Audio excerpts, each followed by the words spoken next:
Assalamualaikum warahmatullahi wabarakatuh. Perkenalkan, nama saya Rafika dengan nomor NPM 1820060307 dari Lokal 7 Stay Non-Regular, Program Studi Administrasi Publik. Jadi, di sini saya akan menjelaskan mengenai makalah politik ekonomi kerakyatan tentang definisi politik ekonomi kerakyatan, tujuan politik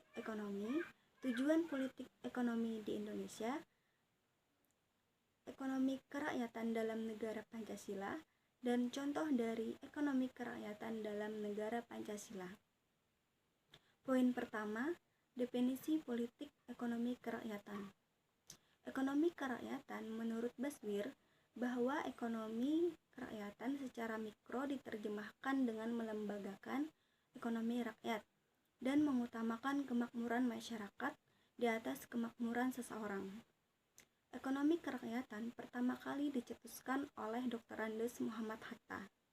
Jika merujuk pada Peraturan Pasal 33 Undang-Undang 1945, ekonomi kerakyatan bisa diartikan sebagai suatu sistem perekonomian dengan tujuan untuk merealisasikan kedaulatan rakyat di dalam bidang ilmu ekonomi. Poin kedua, tujuan politik ekonomi. Tujuan politik ekonomi pada garis besarnya pemerintah berusaha untuk mencegah berbagai perkembangan-perkembangan yang tidak seimbang.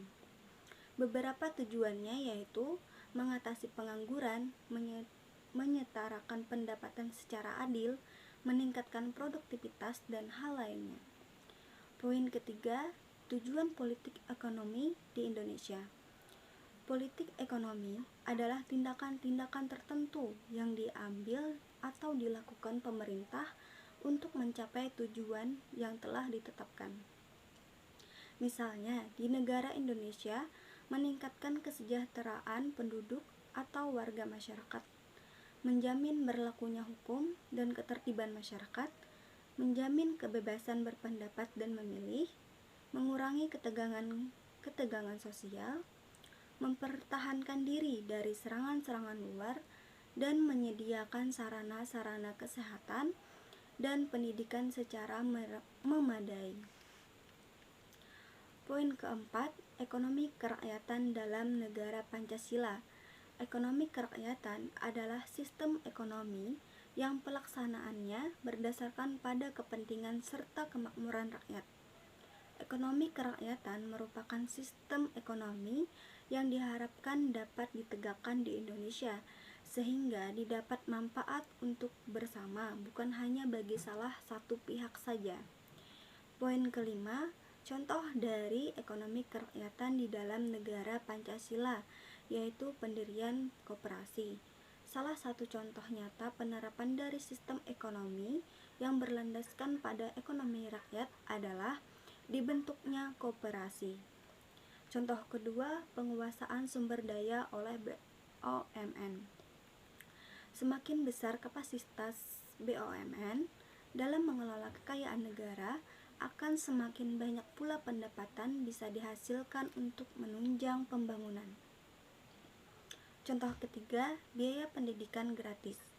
Ekonomi rakyat perlu mengupayakan pendidikan bisa dinikmati siapa saja tanpa memandang status ekonomi.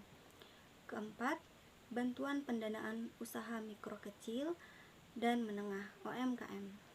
UMKM merupakan salah satu penggerak roda ekonomi yang kuat.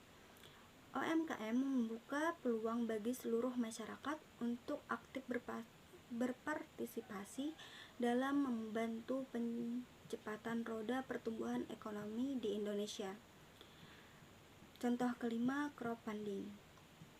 Program crowdfunding yaitu iuran banyak orang sekaligus untuk mendanai suatu proyek baik bersifat profit atau non-profit. Demikian yang dapat saya sampaikan, semoga bermanfaat. Wassalamualaikum warahmatullahi wabarakatuh.